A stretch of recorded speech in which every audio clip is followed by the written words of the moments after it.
नमस्कार, मैं अमित कश्यप और आप देख रहे हैं हंगामा टाइम्स सच की तह तक। इस वक्त की जो खबर है उत्तर प्रदेश की राजधानी से, जहां उत्तर प्रदेश में तेजी से कोरोना संक्रमण ने पांव पसार दिए, वहीं राजधानी का भी बुरा हाल है। आपको बता दें, इस कोरोना संक्रमण को बढ़ते हुए देख राष्ट्रीय मानवाधिकार सुरक्षा परिषद की अनूठी पहल सामने आई है। संस्था के स्वयं सेवकों द्वारा डॉक्टर राम मनोहर लोहिया चिकित्सालय में निःशुल्क सैनिटाइजेशन का कार्य प्रारंभ किया गया।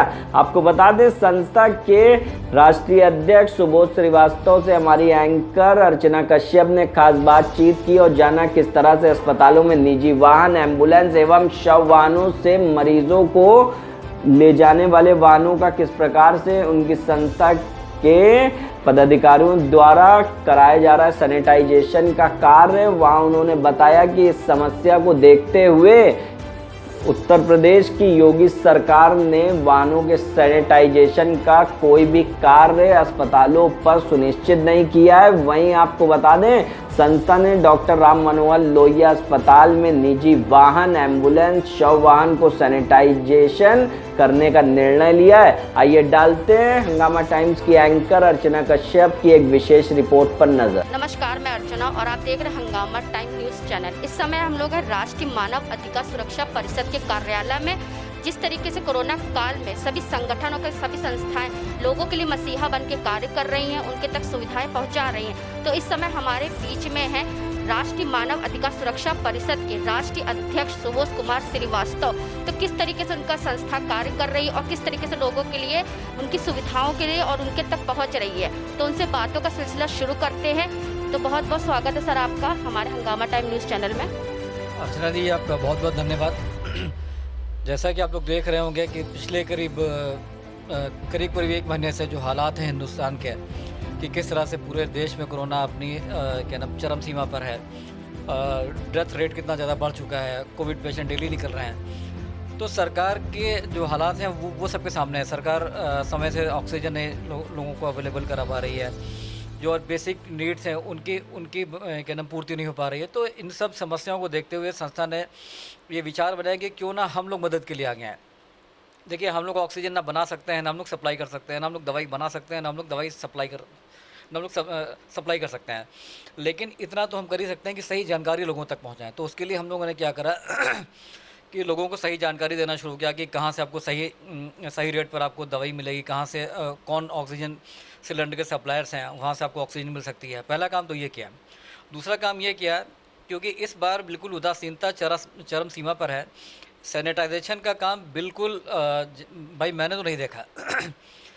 इसीलिए हम लोगों ने एक निर्णय लिया कि हम लोग क्यों ना एक छोटी सी पहल करें, और हमने सैनिटाइजेशन के लिए कुछ मशीन हम लोगों ने परचेज़ करी, और हम लोग राम मनोहर लोहिया हॉस्पिटल हो गया, बलरामपुर हॉस्पिटल हो गया, कुछ और निजी हॉस्पिटल हो गए, उनमें हम लोग अपने स्वयंसेवकों को भेज करके वहाँ आने जाने वाले शव वाहन, एम्बुलेंस या जो निजी वाहन आते हैं उनको हम लोग सैनिटाइज़ कर रहे हैं। पहला काम तो ये कर रहे हैं। दूसरा काम हम लोगों ने क्या नाम छोटा सा प्रयास और किया है कि एम्बुलेंसेस की बहुत दिक्कत आ रही है, शव वाहन को ले जाने के लिए बहुत दिक्कत आ रही है। मैंने तो अपनी आंखों से देखा कि लखनऊ से बाराबंकी तक का ले जाने का शव ले जाने का शव वाहन जो है करीब 8,000 रुपये मांग रहा था। लखनऊ से गोरखपुर पेशेंट को लेके जाना था, एम्बुलेंस वाला 70,000 रुपये मांग रहा था। इन सबको देखते हुए हम लोगों ने छोटी सी पहल और एक करने का प्रयास किया है कि हम लोगों को एम्बुलेंस अवेलेबल करा रहे हैं। हम लोगों ने क्या करा कि जो अपनी गाड़ियाँ थी उन गाड़ियों को हम लोगों ने बतौर एम्बुलेंस या बतौर शव वाहन हमने लगा दिया है। मैंने खुद अपनी निजी गाड़ी जो हमारे पास महिंद्रा XUV गाड़ी है उसको मैंने बतौर एम्बुलेंस लगा दिया है। और एक छोटा सा प्रयास हम लोग और कर रहे हैं। देखने में आया है कि बहुत सारे घरों में कोविड पॉजिटिव पेशेंट हैं। सबसे बड़ी जो समस्या आ रही है कि पूरा का पूरा घर क्या नाम बुखार से पीड़ित है, कोविड खैर चल ही रहा है, और वो होम आइसोलेशन में है। पूरे घर में कोई भी व्यक्ति ऐसा नहीं है कि जो खाना बना सकता हो। तो हम लोगों ने छोटा सा एक प्रयास और ये किया, जो भी लोग कोविड पॉजिटिव होंगे और होम आइसोलेशन में है, उनको अपना सिर्फ सर्टिफिकेट दिखाना है कि हम कोविड पॉजिटिव हैं, और उनको वो सर्टिफिकेट दिखाना है कि हम होम आइसोलेशन में हैं। संस्था की तरफ से हम लोगों ने दोनों टाइम का भोजन उनको निःशुल्क उपलब्ध कराने का एक निश्चय किया है। और ये कार्यक्रम हमारा कल से प्रारंभ हो गया है। हम लोग फेसबुक पर, व्हाट्सएप पर इस बात का हम लोग प्रमोशन कर रहे हैं कि जो भी कोविड पॉजिटिव पेशेंट है गोमती नगर क्षेत्र के, हम पूरे हिंदुस्तान में, पूरे लखनऊ ज़िले में, पूरे उत्तर प्रदेश में हम लोग इस सेवा को नहीं लागू कर सकते हैं, लेकिन अगर हम गोमती नगर में हैं तो कम से कम एक छोटे से प्रयास से गोमती नगर क्षेत्र के लोगों को तो हम सुविधा पहुँचा ही सकते हैं। ये छोटा सा एक हम लोग प्रयास कर रहे हैं। जिस तरीके से कोरोना महाकाल चल रहा है और जिस तरीके से लोग बोले दूसरा चरण है, तो कहीं ना कहीं आप टीवी खबरों के माध्यम देखते होंगे लोगों को ऑक्सीजन की कमी हो रही है, वेंटिलेटर की कमी हो रही है, प्लस एम्बुलेंस की कमी हो रही है। तो सिर्फ लोहिया अस्पताल और बलरामपुर के पास ही आपकी सुविधा रहेगी कि अन्य अस्पतालों के पास भी रहेगी? देखिए, संसाधन के हिसाब से सुविधाएं होती हैं। अभी हमारे पास में जितने संसाधन हैं उनके हिसाब से सुविधाएं हम लोग उपलब्ध करा रहे हैं। अगर ईश्वर ने हमको इस लायक बनाया या और हमारे साथ में लोग जुड़ते गए जिन्होंने अपनी क्या नाम कारें हैं या किसी ने अपनी एम्बुलेंस या किसी ने और किसी प्रकार के संसाधन हमको उपलब्ध कराए, अगर लोग सहयोग के लिए आगे आएंगे तो हमारा ये प्रयास है कि जितने भी निजी हॉस्पिटल्स हैं, जितने भी गवर्नमेंट हॉस्पिटल्स, सब में हम लोग सैनिटाइजेशन का हम लोग प्रोग्राम करें, सब जगह हम लोग अपनी एम्बुलेंसेस लगाएं। देखिए, सैनिटाइजेशन मशीन खरीद लेना बहुत बड़ी बात नहीं है। वो तो चलिए हमने अभी अगर 4-5 ली हैं तो इसको हम 20 भी कर सकते हैं, 50 भी कर सकते हैं। जो मेन प्रॉब्लम आ रही है, लोग घर से बाहर नहीं निकल रहे हैं। हमको मैन पावर की बहुत दिक्कत आ रही है। लोग काम करने के लिए बाहर नहीं निकल रहे। हर आदमी अपने आप को सुरक्षित रखना चाहता है। अगर हर व्यक्ति सुरक्षित हो जाएगा तो देश कैसे सुरक्षित होगा, ये राष्ट्र कैसे सुरक्षित होगा, ये जनता कैसे सुरक्षित होगी। हर आदमी अगर आत्म केंद्रित हो जाएगा और हर आदमी सोचेगा कि सब हम से सुरक्षित रहें, बाकी देश या जनता जिस मर्जी उस दिशा में चला जाए, तो फिर कौन आगे आएगा। तो मेरी तो सबसे अपील है कि आप सब लोग बाहर आइए। ठीक है, आप सुरक्षात्मक जितने भी तरीके हैं उनको आप इस्तेमाल कीजिए और आप जनता के बीच में आइए। जितने संसाधन हैं हम लोग उसको उपलब्ध कराएंगे। आप तन मन धन किसी भी तरह से आप सेवा दे सकते हैं। आप मन से आ जाइए, तन से आ जाइए, धन ना लगाइए, धन संसाधन हम लोग जुटा लेंगे। आप कम से कम सैनिटाइज कर दीजिए आकर के, आप कम से कम आकर के लोगों के घर तक खाना पहुंचा दीजिए। इतना तो आप कर लीजिए कम से कम। लोग वो भी नहीं करने को तैयार हैं। आप सोचिए, हम लोग सुबह खाना पहुंचाते हैं, दिन में हम लोग सैनिटाइजेशन के लिए जाते हैं, रात बिरात किसी का फ़ोन आ जाता है तो उसको हम लोग गाड़ी में अपनी लिटा करके हम लोग हॉस्पिटल तक लेके जाते हैं। अगर किसी पेशेंट को बेड नहीं मिल रहा है तो हम लोग प्राइवेट हॉस्पिटल्स में, गवर्नमेंट हॉस्पिटल्स में कह के, सुन के, उनसे विनती करके पेशेंट को हम लोग बेड दिलवाते हैं। और जितनी भी सेवाएं हैं हमारी वो सब की सब निःशुल्क हैं। संस्था चूँकि निस्वार्थ और निश्चल भाव से काम करती है, किसी भी सेवा का कोई शुल्क नहीं लिया जाता है। देश को, जनता को समर्पित है संस्था। हम अपना पूरा प्रयास कर रहे हैं, बाकी ईश्वर की मर्जी है। हमारा प्रयास मेरे ख्याल में जनता को दिखना चाहिए और दिखेगा। तो जो सैनिटाइजेशन कार्य आप लोगों ने शुरू किया है, तो कब से शुरू किया है इसको आपने? ये हमने सैटरडे से हमने शुरू किया है। जी हाँ। तो एक सवाल हम आपसे और करेंगे कि जैसे कोविड को लेकर के लोगों में भय बहुत है, तो इसके बारे में आम जनता से क्या कहना चाहेंगे? देखिए, भय नाम की चीज़ तो होनी नहीं चाहिए। डर के आगे जीत है। अगर हम सब डर जाएंगे, मान लीजिए डॉक्टर्स डर गए, नर्सेज डर गई, प्रशासन डर गया, पुलिस विभाग डर गया, तो कौन संभालेगा देश को। तो डर का तो कोई मतलब ही नहीं है और सब कुछ दिमाग से होता है। आप अपने दिमाग में अगर बैठा लेंगे कि मुझे कोविड हो गया है तो आप कोविड पेशेंट हो जाएंगे। आप अगर नहीं बैठाएंगे तो आपको नहीं होगा। सब कुछ दिमाग से होता है। हम लोग देखिए स्वस्थ घूम रहे हैं, अस्पताल भी जाते हैं, पेशेंट को लेके जाते हैं, लोगों के घर खाना पहुंचा रहे हैं। ईश्वर न करे कुछ हो, लेकिन फ़िलहाल आज तक तो कुछ नहीं हुआ है। और अगर कुछ हो भी जाता है, डर की मैं चरम सीमा बता देता हूँ। कहाँ पे डर खत्म होगा। मौत तो जीवन में एक ही बार आनी है ना, कारण कुछ भी हो सकता है। मैं भी एक ही बार मरूंगा, 2 बार तो नहीं मर सकता। घुट घुट के रोज़ मरने से अच्छा है, अपमानित जीवन जीने से अच्छा है कि एक बार कोविड के ही सहारे मर जाए। कोई ना कोई कारण तो बनेगा। किसी का एक्सीडेंट कारण बनेगा, किसी का हार्ट अटैक कारण बनेगा, हो सकता है किसी का कोविड कारण बन जाए। ज़िंदगी में मौत एक ही बार आनी है और जिसकी जितनी लिखी है ज़िंदगी उसको उतनी ज़िंदगी मिलेगी। आप कुछ भी कर लीजिए, आप रजाई ओढ़ के, आप पॉलीथीन ओढ़ करके घर पे सो जाइए। आप अगर आपको मरना है तो आपको मरने से कोई रोक नहीं पाएगा। आप सुरक्षात्मक जितने भी तरीके हैं उनको आप अप्लाई कीजिए, अपनाइए। और मेरा तो मानना ये है कि बिना डरे आप समाज के बीच में आइए और लोगों की मदद कीजिए। जब आप अच्छे मन से मदद करेंगे तो ईश्वर आपके साथ में रहेगा। आप सोचिए, जब आप किसी की मदद नहीं करेंगे तो लोग क्यों आपकी मदद करेंगे, क्यों आपके लिए खड़े होंगे। जब हम कहीं परेशानी में होते हैं तो हम सोचते हैं कि उन्होंने हमारी मदद नहीं करी। हम ये क्यों नहीं सोचते हैं कि जब वो परेशानी में थे तो हमने क्या मदद करी थी। आप ये क्यों भूल जाते हैं। ये डर की परिभाषा ये है हमारी। तो जिस तरीके से लोग एक दूसरे को छूने से डर रहे हैं, बहुत से आपका समाज आप देख रहे होंगे कितने सारे ऐसे वीडियो आ रहे हैं, सारी चीज़ें हो रही है जिसमें लोग मानवता भूल गए, एक दूसरे की मदद नहीं कर रहे हैं। तो ऐसे लोगों को क्या संदेश देना चाहेंगे आप? देखिए, जहाँ तक सुनने में आया है कि बीमारी छूने से फैलती है, तो आप मत छूइए उनको, आप दूर से। मदद करने से कौन सा रोग फैलता है ये बताइए मुझे। मदद करने से कोई, ये लोगों ने अपनी, अब मैं अजीब सा शब्द इस्तेमाल करूं, अपनी मक्कारी को छुपाने के लिए इसको सिर्फ इस्तेमाल किया है कि अब छूने से फैल जाएगा। मत छुओ, आप सेवा तो दो।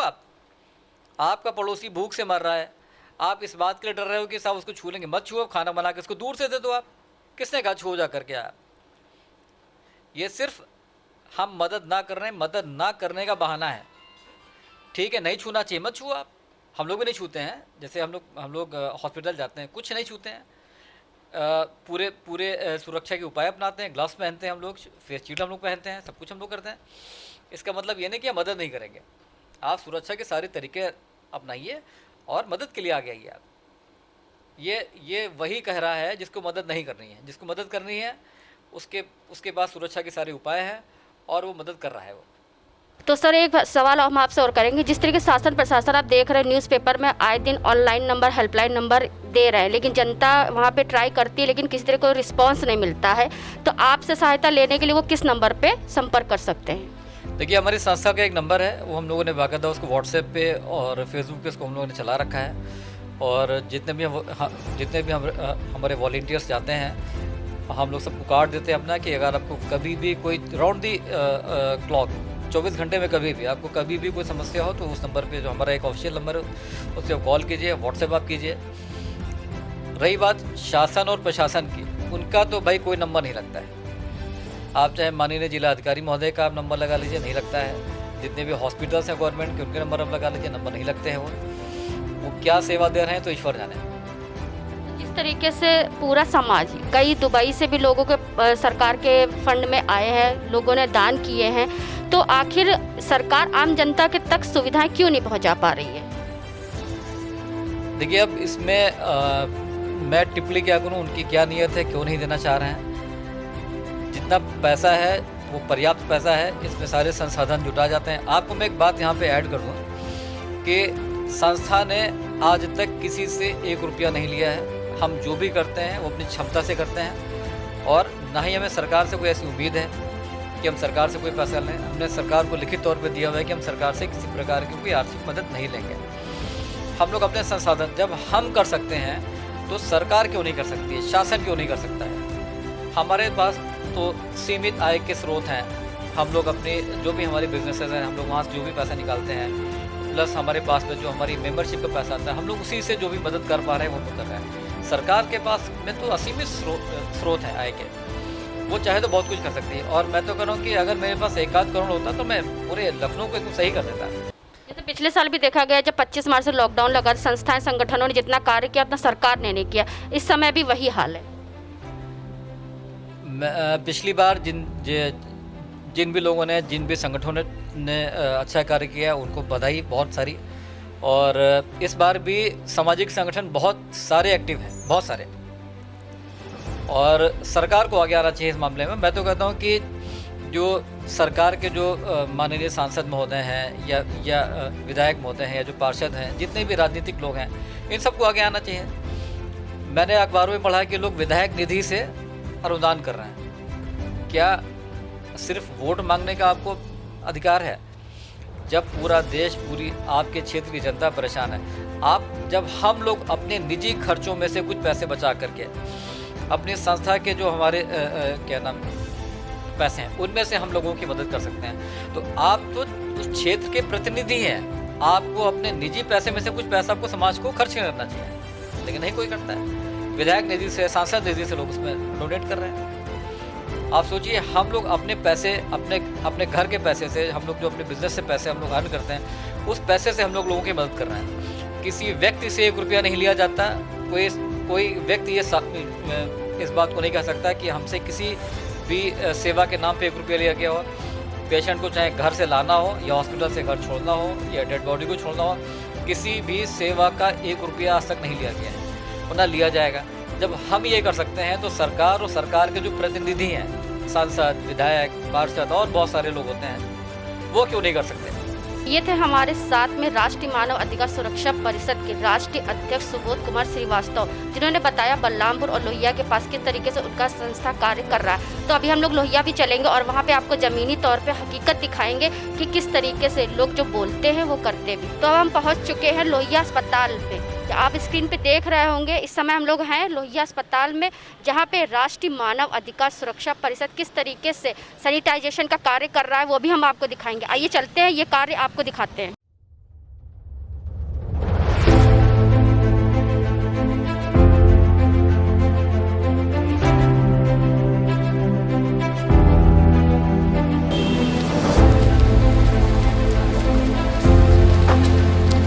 तो ये बताइए भाई साहब कि दिन भर में कितने वाहन को सैनिटाइजेशन का कार्य कर लेते हैं आप? कम से कम 100 गाड़ियाँ आती हैं यहाँ पे, इसमें एम्बुलेंस भी रहती हैं और प्राइवेट गाड़ियाँ जो आती हैं वो भी रहती हैं। तो हम लोग जा के उनसे पूछ के उनकी सारी गाड़ियाँ सैनिटाइज करते हैं। एम्बुलेंस कितनी आ जाती है? एम्बुलेंस में कम से कम 10 से 12 एम्बुलेंस आ जाती है। लाश के वास्ते कितनी गाड़ियाँ आ जाती है? लाश के वास्ते 2 या 4 आती हैं। लाश के वास्ते गाड़ी लेकर चली जाती हैं और कोई अगर गाड़ी छोड़ने जाती है फिर वापस आती है तो फिर हम लोग उसको सैनिटाइज करते हैं। छोटी बड़ी सब मिला के कितनी, एक दिन में कितना कार्य आप कर लेते हैं? एक दिन में कम से कम 50 से 60 गाड़ियाँ हो जाती हैं। तो जिस तरीके से आप स्क्रीन पे देख रहे होंगे किस तरीके से राष्ट्रीय मानव अधिकार सुरक्षा परिषद अपने कार्य को कर रहा है। एम्बुलेंस आई है, उसका सैनिटाइजेशन का कार्य हो रहा है। ऐसे ही बहुत सारे वाहन आते हैं, चाहे छोटी गाड़ी हो चाहे बड़ी गाड़ी हो, उसको लेकर के दिन प्रतिदिन ये कार्य प्रगति पे हो रहा है। और दिन भर में जितनी भी गाड़ियाँ आती हैं ये कार्य हमेशा शुरू रहता है। जिस तरीके से अब कोरोना महामारी के चलते लोग एक दूसरे को छूने से भी डर रहे हैं, लेकिन राष्ट्रीय मानव अधिकार सुरक्षा परिषद अपने कार्य को आगे से आगे कर रहा है और लोगों की सहायता कर रहा है। इस समय हम लोग आए थे लोहिया अस्पताल में, जहाँ पे आपको जमीनी स्तर से हकीकत दिखाने के लिए। इसी के साथ में अर्चना आपसे जाने चाहूँगी। धन्यवाद।